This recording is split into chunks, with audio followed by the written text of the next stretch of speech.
Yo, Hey man, how are you? I'm good. How are you? I'm good. I'm good. Fantastic. Staying sane. Insane. Is that what you said? Staying sane. Staying Sane. sane. Same thing. What more can you ask for? Hang on one second. I'm just gonna switch Yeah. my settings a little bit. Can you hear me now? Is that better? I can't hear you perfectly. Can you hear me? I got you loud and clear. Loud and clear.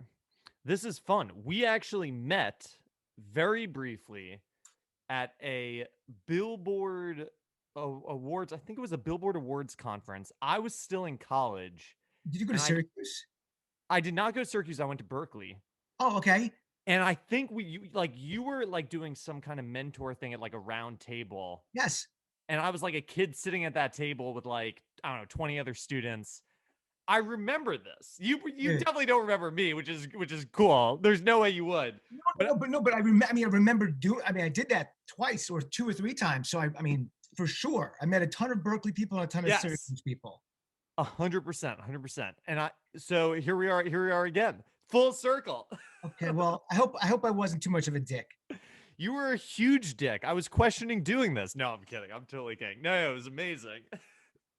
I was That's leaving awesome. because I was like in college and I was like, I think I was a senior or I might have been a junior.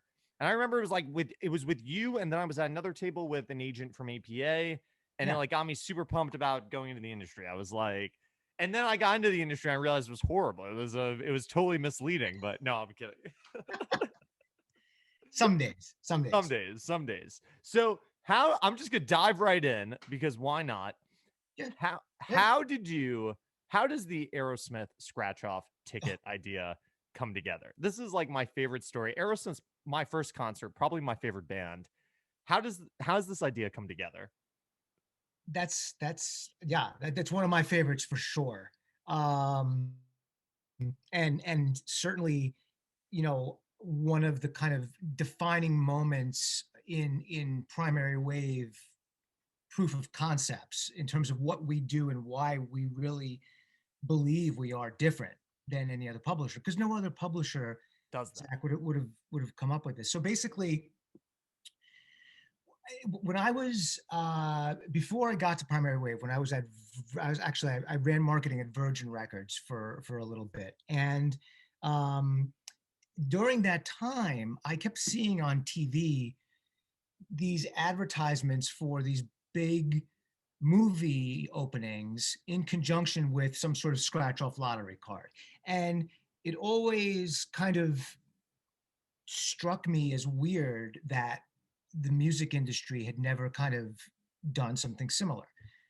So fast forward a little bit, on that primary wave, we have the amazing Steven Tyler catalog, and we were putting together our kind of deck of ideas, which I'll get into a little bit with you later. But I said to everyone, I've always wanted to do a music industry based scratch off lottery card. Here we're sitting with Dream On.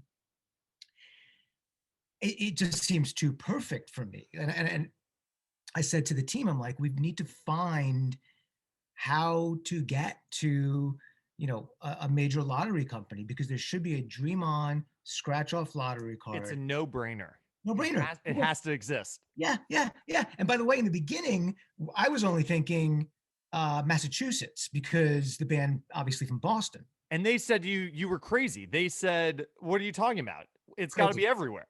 Yes, yes. We literally. This is like part. It's funny that you bring this up and start with this, because it's Primary Wave's 15-year anniversary this Right. year. So it's really like this moment of like classic entrepreneurship, like Larry Mistel, the head of the company, me, the head of marketing, Seth Faber, like four of us literally piled into a car and drove up to Providence, Rhode Island, and met with this company, G-Tech. And is it easy to get the meeting because you're representing Aerosmith, or did you kind of have to hustle the meeting a little bit? No, no, totally. No, we did have to hustle. I mean, Seth found this company, G-Tech, and made a great connection there. And they were intrigued for sure, but nobody had ever pitched them from a music standpoint. So, like I said, piled in a car, drove up to Providence, did this whole presentation, and yeah, to what you were saying, they're like, you guys are crazy.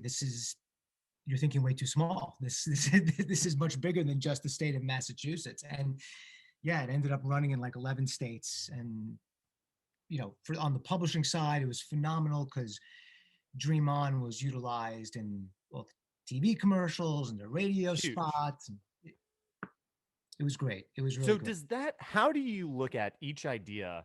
And there are so many fun ideas that you guys have done. I'd love to talk about a couple of them, but how do you look to see, was that a success afterwards? For this one, you've got the sync placements. I guess there was direct revenue flow. Are you looking at other metrics? Do you see spikes in concert sales for Aerosmith in those 11 markets? Like, how do you look at the data afterwards? Yeah, no, that's a great question. And it's certainly a bit easier today, as opposed to, gosh, that was probably like 12 years ago. Just because now you can really look at like streaming data and look at the Shazam numbers Right. You and can see it really see. broken by city and you can get into Yeah, it. yeah. Then, back then, you know, as part of the overall deal, we got Aerosmith. Gosh, I can't believe I can't remember the name of the album. They had a new album coming out. We got G-Tech to pay for all of these bus benches and billboards to support the new album. So, there was definitely incremental sales spikes and downloads back then, for the new album. But it wasn't as easy to really monitor the success. But just the pure fact that we were You getting knew it was people happening. in these states, telling us about hearing it and playing the game and holding the cards. Yeah. It's the coolest partnership ever. So how do you oversee the publishing roster and then I guess the artist roster also in the sense of, is it just like mayhem, everyone come up with ideas, go, or do you go, okay, we did this crazy thing with Aerosmith. I guess it was a different time in the company back then, but let's just say, okay, we just did a great deal with Aerosmith. Now let's move to this next artist. What can we do here? Okay, we did something here. Do we go to the next artist? How do you organize it? Because it's got to get overwhelming, right? How do you think about splitting the team up and dividing and conquering? Yeah, yeah, no, it's controlled mayhem. We as Primary Wave has grown and as we've partnered and acquired more catalogs, um, we've obviously adapted along with that, right? So, it's not a set formula like every 1,000 new songs we hire another person, but we're very, Give or very mindful take. of that. And yeah, give or take. Um, but it's we spend on purpose. We spend each week in our various meetings broken up into the roster. So, you know, tomorrow's meeting we'll talk about Air Supply and Devo, and literally spend an hour and a half going over, okay, what crazy ideas do we have? What low hanging fruit ideas do we have? How is the digital campaign around it? Because we've got this massive digital marketing team and a massive brand marketing team. So it's not just throwing everything against the wall. There is a method to the madness, and it's not as daunting as it sounds to manage the process. As long as we've got the people in the team executing. Right. Okay. So I have to ask. I mean, I have so much I want to talk about, but I have to ask: how do you? You're like the king of getting holidays for people, and since you brought up Devo, and you've done this for Smokey Robinson, and wasn't this done like a dare? Like, didn't someone basically say you'll never be able to pull that off, and you said, "I'm gonna show you wrong." How do you do this? How do you get a holiday for someone? I want my own holiday. Can I pull this off? Well, we have to find something that you're putting me on the That's spot. worthwhile for. I'm trying to think of your name and like trying to sound it out with a month, like Kuhn Ember or something. But Could we do that? um, so okay, so yes, when we sit down with any artist, we put together, for lack of a better word, a marketing deck. And I'm using my fingers in quotations, because it's a deck, 25, 30 pages. It's got, as I said before, crazy ideas, easily attainable ideas, the whole gamut. But the team and I do our research, and we know, okay, we're going into this meeting with Smokey Robinson, and we really do a major deep dive, whiteboard brainstorming, everything you'd expect. And then we sit down with the artist and we present. And it's tough because we do this in two phases. One, we do it before we get the I deal. was gonna ask. So your team has to do all this work, and you might not even get the deal. But that's the big selling point, of Primary Wave. So you have to present the real action steps that you're gonna take with the catalog. What are some ideas here? Correct. And, you know, keep in mind, we have to take some liberty, right? So, a legend like Smokey, I've done this for so long, but inside I'm still, my heart's pounding and I'm sweating like, is Smokey Robinson. And we tell all these artists, guys, girls, like we're very thick skinned. If you hate something, look us in the eye, tell us to F off, tell us I hate this. And then we obviously fine tune the deck. And when we actually have the deal done, then we've got the real ideas that we're really going to go after, right? So, yes, I'm sorry, I'm rambling, but No, I love this insight because this is what I'm wondering. I'm wondering how this all comes together. Okay, so you come up with this idea for a holiday for some artists. so yeah, so specifically again on Smokey, so we sit down with Smokey. It's like, page, probably the fourth or fifth idea in there. We get to it. Smokey literally looks at us and goes, looked at me and said, Adam, there's no way you're getting me a holiday. And in the deck, it was, we are going to create National Father-Daughter Day based on Smokey Robinson and his song My Girl, right? What better song The to perfect song. represent the relationship between a father and a daughter? Um, and yeah, he's like, there's no way you guys are going to be able to do this. I don't believe it. And he was being very nice and, smiling, but he's like, there's just no way. And yeah, man, like you said before, we're like, all right, Smokey, challenge accepted. And again, one of my team reached out and had conversations with a number of the major greeting card companies, and American Greetings thought it was absolutely brilliant. And then and forevermore, the second Sunday in October is Smokey Robinson's National Father-Daughter Day. So is all you need to have the cards lined up? Does that create the holiday, or do you do it? No, you need What's the minimum thing that you need to have a holiday? you well so we got it, officially stamped or officially named through, I think it's called, I think it's called the Chase Book of National Holidays. The Anybody, thing, whatever the thing is, the thing is the Bible of holidays. it's Um, in there. it's in there. It's in And there. the second Sunday of every October, right? Yes, Is this holiday? Do you celebrate this yourself with I this do. is I have a daughter. This is when I was going through it. It was, I was like, this is perfect for my daughter and I. So yes, of course. so is this so do you now put this into your like book of tricks every time an artist comes? Is it okay, can this artist have a holiday? Because we did this again with Devo. So is this like something that is always in the back of your mind? Is there an opportunity here for an artist to have a holiday? Truth be told, no. I mean, we don't like to really repeat our bag of tricks. Sometimes if it's so on the nose and makes sense, then yeah, of course. But we can't go promising holidays to everybody. You've heard it here. If you sign with Primary Wave for everything, you're not guaranteed a holiday. Don't expect it. It's not going to happen. But do you go on like where like if I was coming up with these ideas, like I feel like I'd be going on like long walks and I would be I don't know. Do like morning pages like Julia Cameron of the Artist Way? She's always, like how are you coming up with all of these creative ideas? Do you have a method for it, or do you just hang around in a conference room and just brainstorm for hours? Typically, so typically, well, especially with the pandemic, I mean, I go for a walk every single morning for an hour and a half. So that's now. But in the past, usually there's always been some sort of commute for me. So it's during that time, whether I was driving or taking bus, train, whatever. That's where I would really kind of, Right. go into it in my head.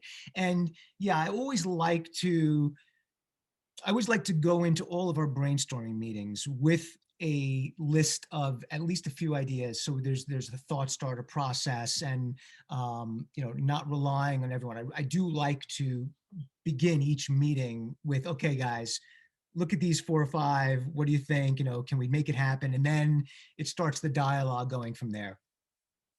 Okay, fair enough. And then how big, like, what crazy ideas have not been able to have been accomplished? Are there any we can talk about? Like, how big do we go, and who shoots it down?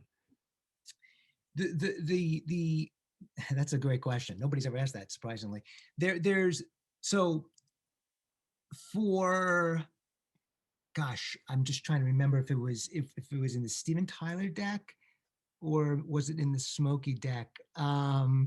My the biggest idea that it wasn't shot down, it just hasn't been able to happen, is I wanted, again, I can't remember if it was Aerosmith or Smokey, but I wanted Primary Wave to be the first company to have their artist perform at the halftime show on Thanksgiving at all 3 games. Okay, it's never happened before. It's never So happened before. no. So this came to me one day. So you start, and I'm like, okay, you start in Detroit, and you're getting from Detroit to Dallas, because always Detroit and Dallas are the Right. first 2 home games, right? But it's the third one that kind of screws everything up. Because, okay, Detroit you can get to Dallas, that should be okay. But if it's in New England, can they get from Dallas to New England? And It's tough. right. So it got to a point where we did have a conversation with the NFL, and they were like, we just can't take that chance that some mother nature, whatever, prevents that from happening. But I thought that was just like so That's why cool. it would be so amazing, though, if you pulled it off. I think it's worth the risk. I know. We've got to, how do we do this? Can we try to make this happen again? Or what do you think? Is the door closed on the trifecta, on the turkey? It's a turkey for a turkey. I mean, come on. It's the turkey game. I think this is brilliant. We've got to make this happen. Somebody is going to end up stealing it and making it happen. Shoot, we'll cut it out of the podcast. Someone's gonna take it. So okay, so going back for a second, you started out in the industry, if I have this right, at Chrysalis Records as a marketing coordinator, right? Or so how do you get the gig at Chrysalis? How'd you break into the industry? I interned a couple of years. My last 2 years I went to Ithaca College. My last 2 summers I interned at Atlantic Records, and then when I graduated, I had a friend who worked at Chrysalis, and I I wanted my band to succeed. I was a singer in a band, and I thought we were going to be famous, and I was going to be a famous rock star, and all this magical stuff was going to happen. And my friend at Chrysalis said, "Hey, we could use some kind of like intern help. Even though I graduated, and I was waiting tables and bartending." And I said, "You know what? Sure. Let me have a foot in reality, just in case the whole music thing goes awry." So I started as an intern at Chrysalis, and then 3 months later, I guess I was so good, they offered me a job as an assistant in the marketing department. And really, as they say, the rest is history. So how did you know? Because if you follow your career, you were at Chrysalis, and then you were at Virgin, and then you were at Arista, or I may have this backwards, and then Island Def Jam.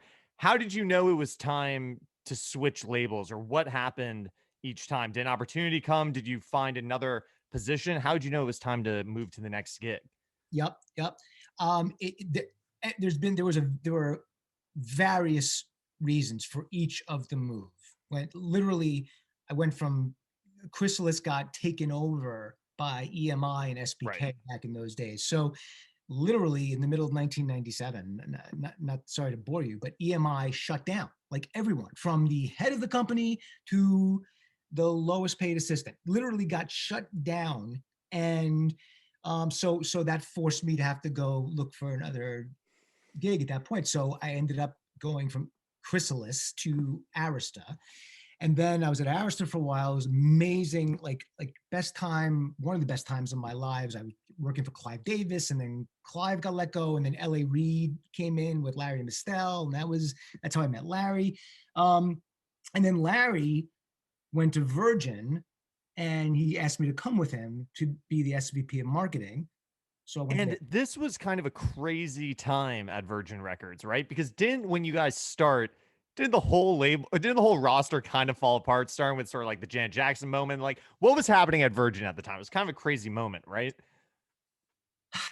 Yes, it was it was a crazy time, and it was definitely a major shock to the system coming from Arista, where literally we had just, I mean, I was the marketing person for Avril Lavigne, Pink, Dido, Sarah McLachlan. We had Usher, we had Huge, Outkast. right? It was stupid. It was crazy. And then all of a sudden I'm thrown into Virgin Records, and Janet Jackson just had the whole. We got there right after the whole Super Bowl That happened, right? thing.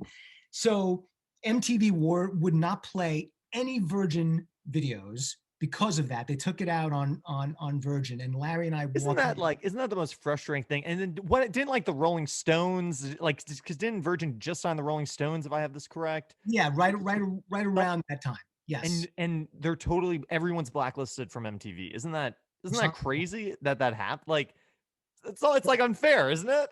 Crazy, absolutely crazy. And it just was a very, very tough, year and a half or so. But again, you have to learn from everything. And I made new relationships there, and things can't always be great. And my loyalty to Larry was, the reason I went over there. And when he go, oh yeah, yeah. No, no, no, go ahead. I was just, so what he goes and there's a great story about how he raised 60 million, which might be my favorite raised story on the planet.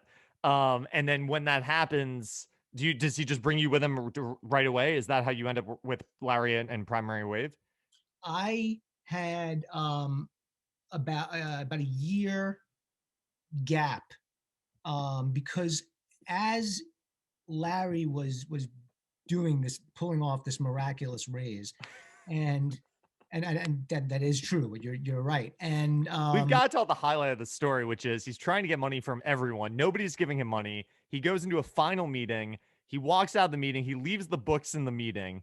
The next meeting comes in, picks up the books, and they decide to invest. Is that the story? Is that the shortest version ever of that story? by the way, you're hired. But yes, and yes, it still sounds absolutely insane coming out of someone else's mouth. I mean, really, but that is the truth. Were you there? I know you said there was a year break, but were you following this story along? Like, this is like the craziest, this is the best story ever. I was following it because Larry and I, like, literally, I mean, if not every day, every other day, Larry was emailing me or texting me saying, "Dude, you have to come join me. You have to come join me. You're right. You're missing out on some of this stuff, which is amazing." And look, at that point, be quite honest, my ego got the best of me, and simultaneously, Island Def Jam had reached out to me to come over there, leave Virgin, go over there and be the senior vice president of marketing. And at that time in my career, I thought, holy crap, this is really the big time. Yeah, Um, right, right. and again, I mean, Larry and I couldn't have been more honest with him and transparent, and literally showing him financially how I needed to do this for my family. And because, starting Primary Wave, it was purely, Very risky. it was risky, it was entrepreneurship, it was, pull up the bootstraps and all, and every cliche you could think of. And I'm like, Larry, I just can't. I'm dying to. And then literally, I'm watching every freaking day, and there were great people at Island Def Jam and amazing bands. Killers were on top, and Fall Out Boy, and I'm sitting in marketing meetings with Jay-Z, because he was one of the executives, and Rihanna and Bon Jovi, and but then I'll get a call night going, "Hey, we just we just met with Courtney Love. We're buying Kurt Cobain's catalog. And I'm like, excuse me? So my time at Island Def Jam did not last very long because I had to get out and go to Primary Wave. I had to do it. How to do it. Does Larry always say, I feel like every interview I hear with him, he always says it's better to be lucky than good. Is this like his catchphrase? Is he always saying this? And what I'm curious is he says it like it's real advice. And what I want to know is like, how do you take that to heart? Like, how do you manufacture the luck? Like, how do you think about this? I love these questions.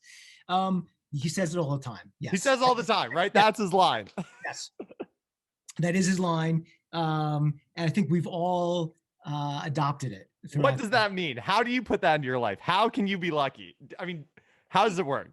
Well, it's not that how you can be lucky. It's just that it's better to be lucky. It's better to be lucky than to be good, right? So, you could be great. You could be, but everything you do, you need kind of a little luck to pop in there, right? To really, again, as brilliant as anybody is, as creative as anybody is, whatever you believe in out there in the universe, a little bit of luck had to be kind of tossed on top to make that success.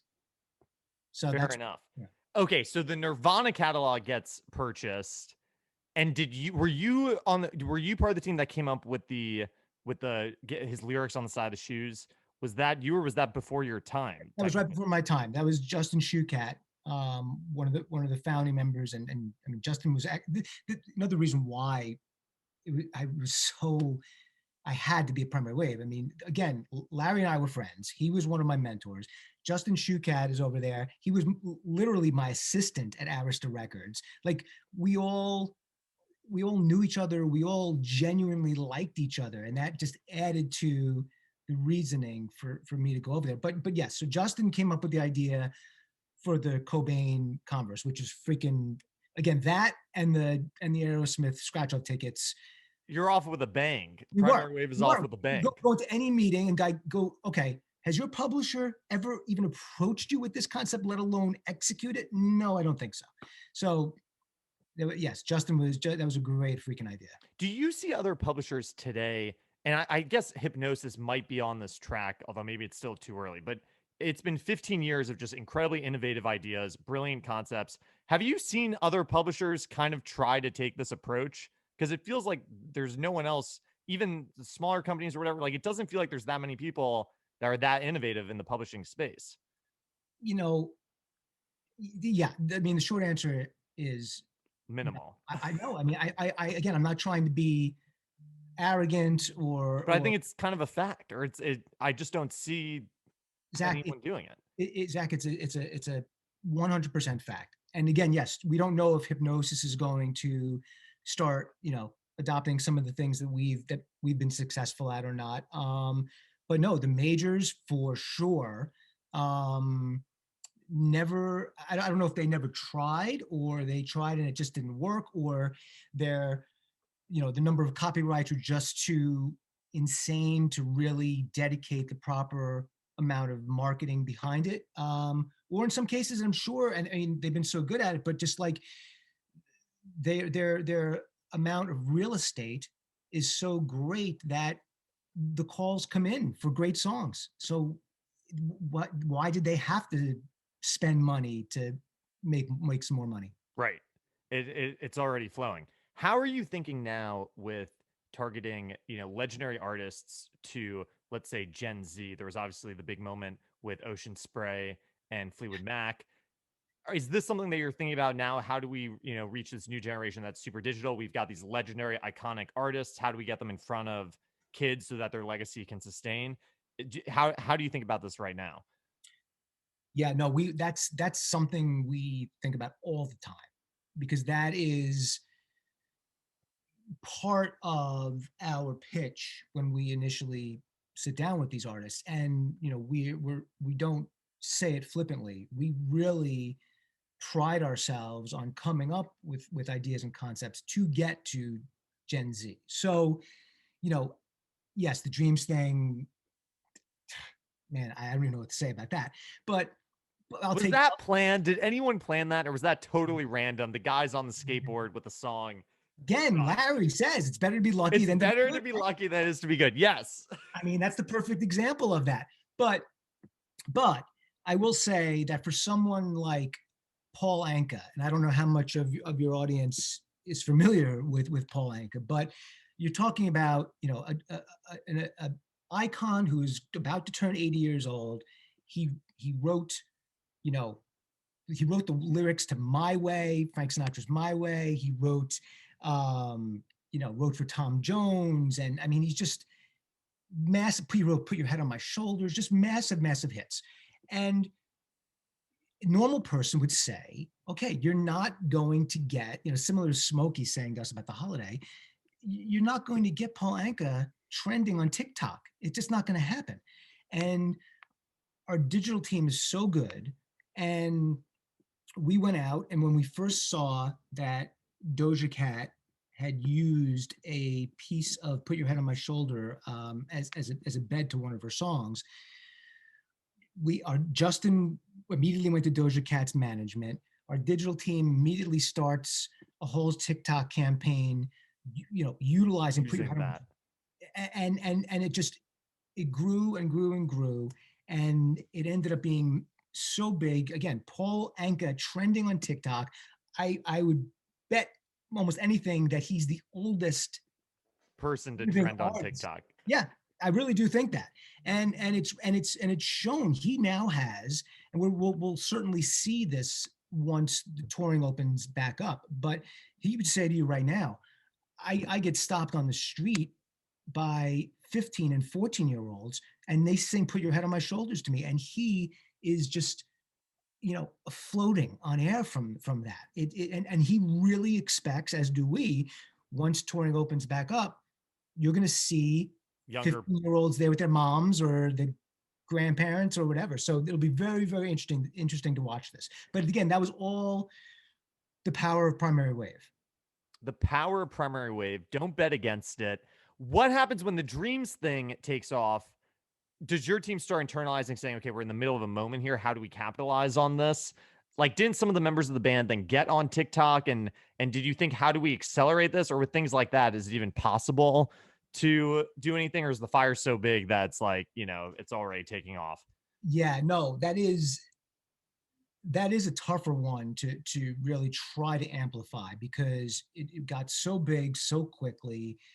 As you said, the band members actually jumped on it and magnified it, not or amplified it.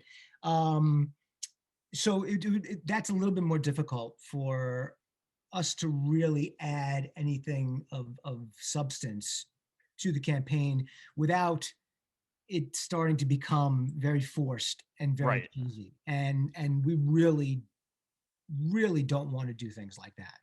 Right.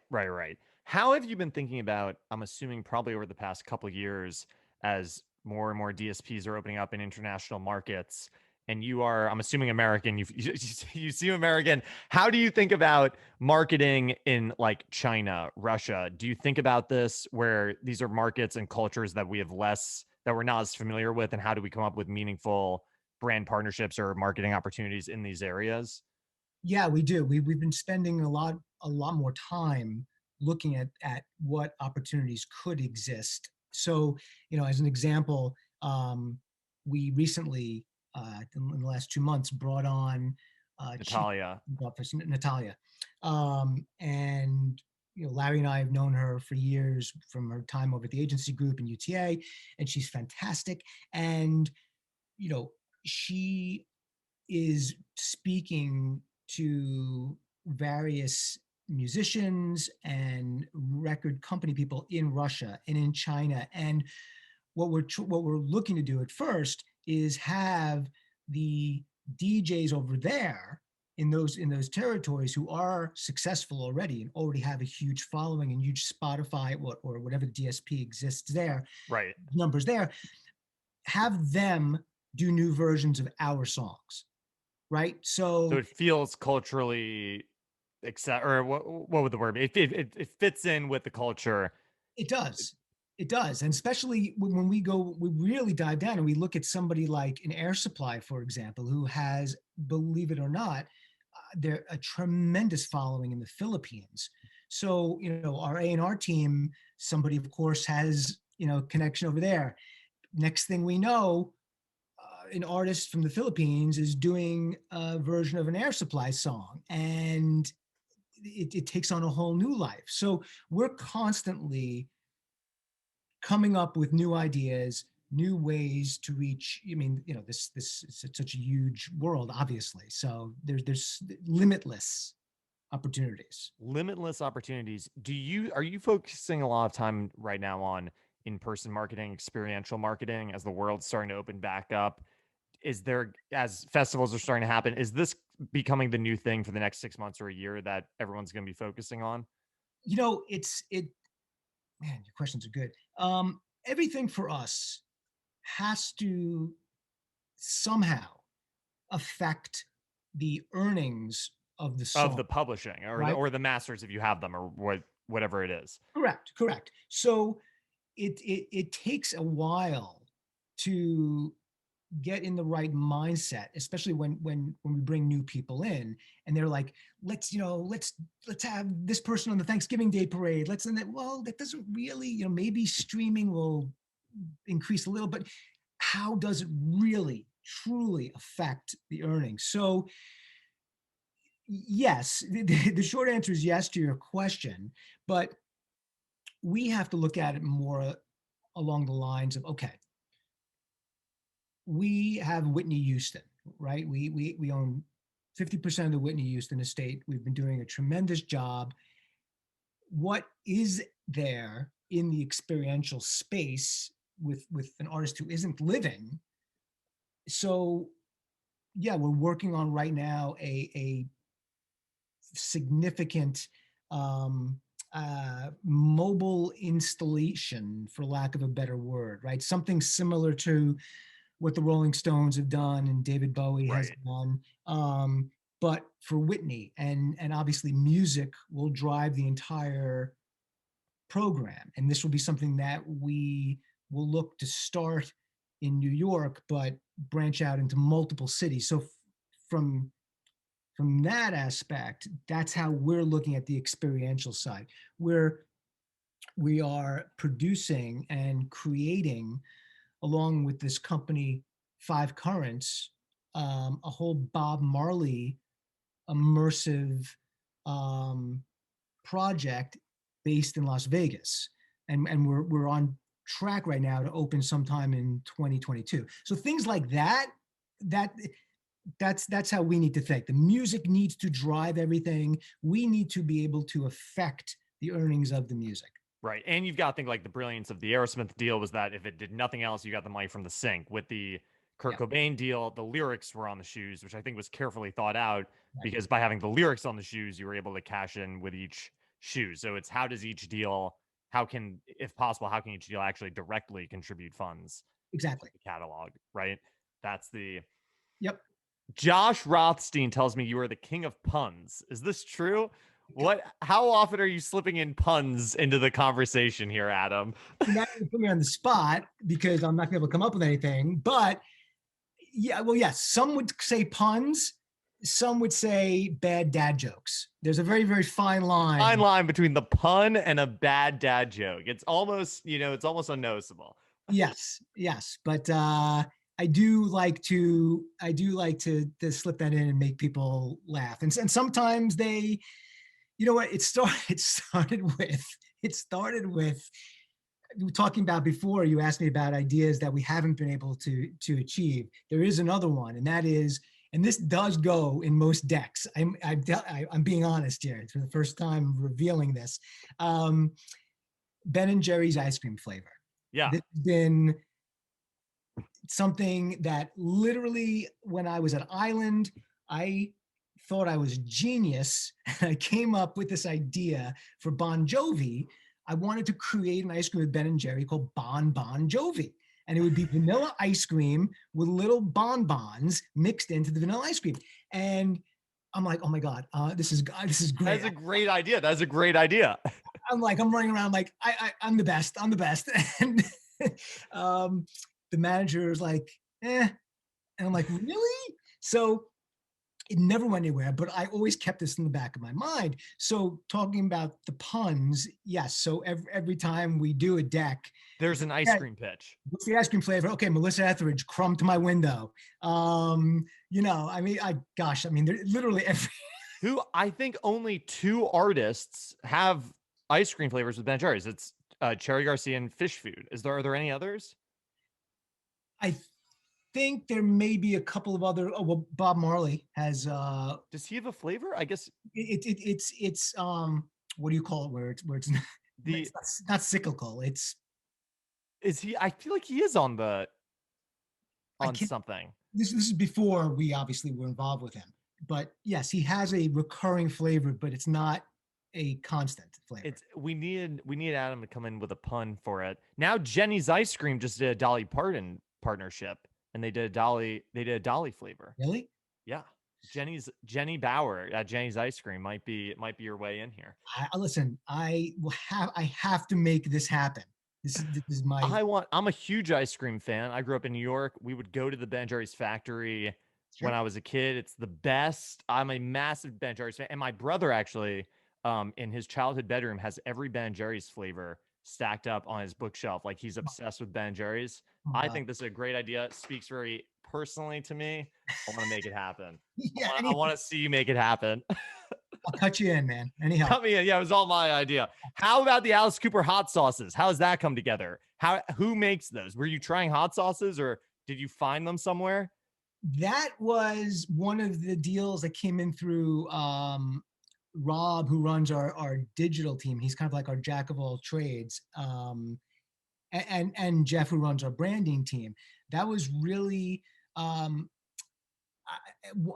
of the hot sauce companies had Rob had reached out to them because we also represent Def Leppard, so we were looking for cool ideas with some of our rock bands, and again, it was one of these things that just made too much sense. Welcome to My Nightmare and Poison. Poison. Yeah, yeah, so good. So perfect. And yeah, I mean, you know, I'm not trying to be coy, but you should be hearing in the next few months or so a real major outlay of the Alice Cooper hot sauce in major restaurants and major food chains. So we love it.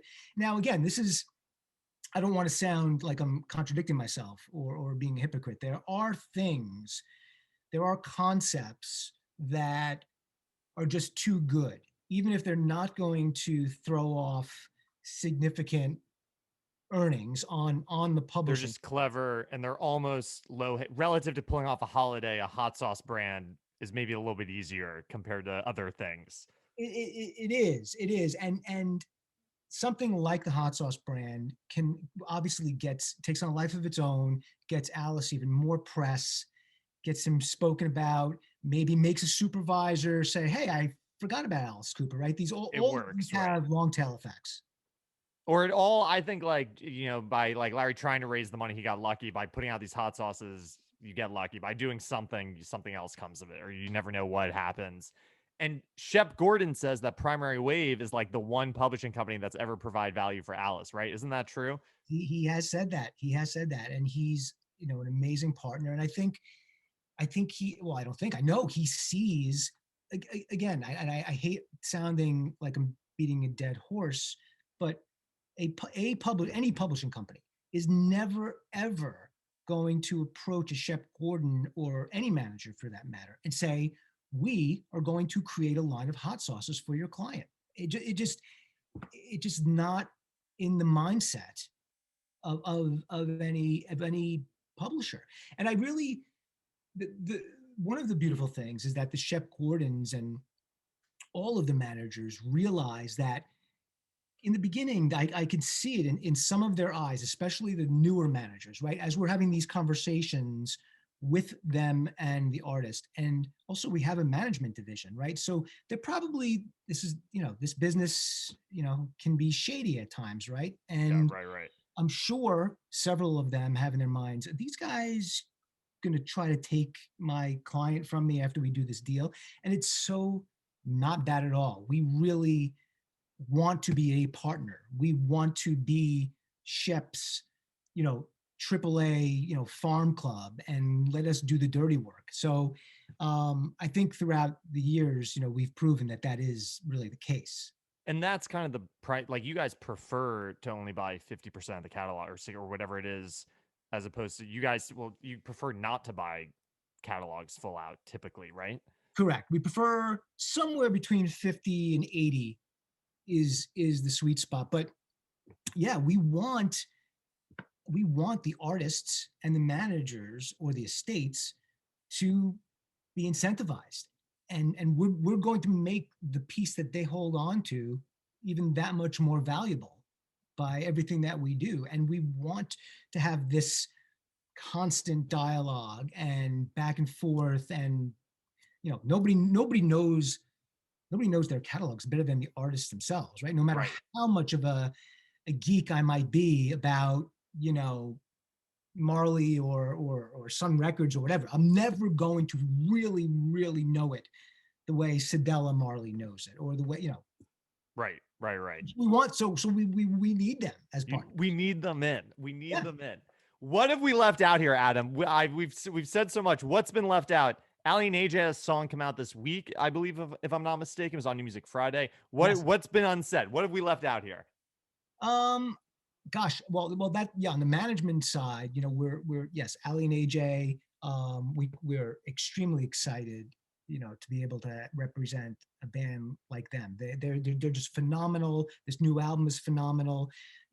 Josh Rothstein and our brand team are doing tons of things for them, and I really hope, this time next year. I mean, they're going to be on the main stage of Lollapalooza. Whoever would have thought that Ali and AJ would have been on the main It's stage of unbelievable. Lollapalooza? So we're really, really proud of that.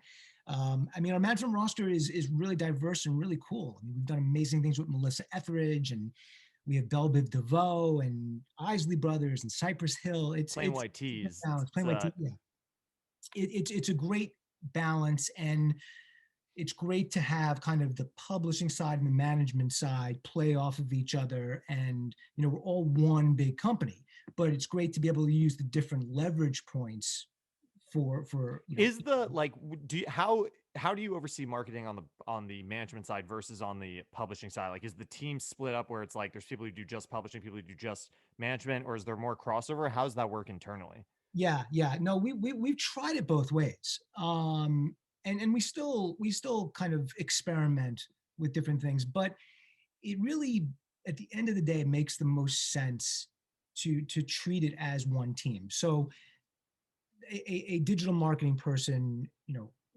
could be working a management artist and a publishing artist. It's fluid. It is very fluid, and it really helps from the leverage perspective, right? If the person who's handling Melissa Etheridge has this amazing opportunity that Melissa can't do, we can then convert it to one of our publishing clients. Right, right, right. So it keeps it fluid, keeps it moving easy.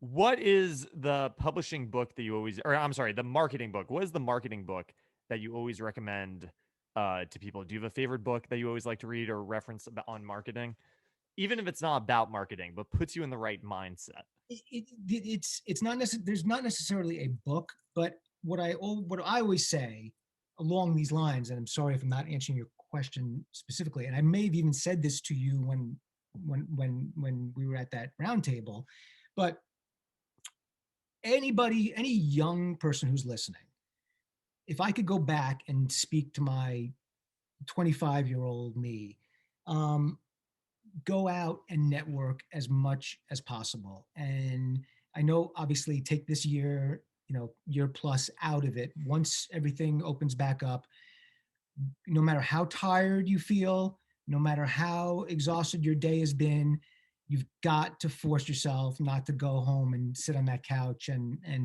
veg out. You got to go out a couple, 3, 4 nights a week, go see live music, go up to people, introduce yourself to them. I wish I had done more of that, but I was just so, shy and nervous, to take it to that level. But those who can overcome that, and those who are great at that, there's far more opportunity for you. That's why I started the podcast. That was the in the beginning of quarantine. That's why I started it to do this. Fantastic. I mean, it's amazing that you do this. By the way, I saw a couple days ago, you spoke with Ken Davenport. Ken, Yes. we've brought him on as a consultant in the theater space. Holy cow. Again, to add another piece to our offerings, right? I mean, Smokey Robinson sorry, I keep saying Smokey. Smokey wants a musical, or Devo wants a musical, or whoever. We now have that available. So Ken is our That guy. is so cool. And he just announced, I know he's doing the Neil Diamond musical, Yes. which was just announced in the New York Times. That is so cool. He's to me is one of the more, I'm very into that world also, and he's easily one of the most innovative producers right now that's around. I mean, he's brilliant. We love him. Cool. So what do you think with this podcast? I'm always thinking about growing the listenership, growing the presence of the podcast. What's a crazy stunt I could pull on the podcast? Like, I'm trying to do something crazy here. I've got a couple ideas that I've been thinking about. The Wait, what's a crazy what for the podcast? The crazy A set? crazy idea, like a marketing idea. Like, how would you market a podcast? Man, you've got so much competition right now. It's tough, right? I don't envy anybody. I mean, I think it's amazing, an amazing outlet and amazing new opportunities. But man, you got to figure out a way to kind of crack through. We could, you could pay me on the side. Deal. We'll do it. I think like I want to do like you always see those videos on TikTok that are like I'm collecting sand until I get a Tesla from Elon Musk, and then all of a sudden the person ends up with the Tesla. Like I think I want to go like I'm like doing this until I get like Richard Branson on my podcast and see if I can do it. I've thought that could be a cool idea. Listen, there are people, as you know better than I do. There are people at that level who have done things, right? Many, many, many things. I mean, Mark Cuban. I mean, I bet you could get him if you I have bet him. we could get Mark Cuban on, right? Like this could happen. Do you follow this kid Michael Gruen in LA who created the Sway House? And Yes, he's like he's hanging out with Mark Cuban every day. If he could do it, I think I could do it, right? you can. How did you get from New York to Nashville? Love Nashville. Well, so I grew up in New York, like weirdly loving country music. I was a guitar player. I had a guitar teacher who was a massive country guy randomly in New York. Probably would have gone into any music that he was into, but he got me into country music. And then I interned when I was in college. I interned home in New York for a label. I interned for a management company in Nashville, and I spent a summer in LA. And I was Irving Azoff's personal intern, which was like the craziest summer of my life. Oh my God. Um, and then I loved the energy, the community, living in Nashville. I wasn't so into LA. I wanted to go somewhere other than New York, even though I think I'll probably move back to New York at some point, but want to try someplace new. And I just went to Nashville. I've been there for 3 years now after I graduated. It's I would move there in a second. I It's really a fun place. Come love on it. down to Nashville. Let's I go. love Nashville. I love visiting there. We've tried to figure out, again, organic ways, as you've seen in your time there. You can't just be successful by just showing up one day and saying, "Hey, Primary Wave's open." So we really tried to figure out what's an organic way to have a footprint in Nashville. It's very weird. Like I know, like it's weird how it's like such a community thing that even these big companies can come in and the community can kind of push them out. And Yes. oftentimes, like a friend of mine was hired. I'll probably cut this part out, but a friend of mine was hired by Cameo because they were having a hard time getting Nashville artists to sign on.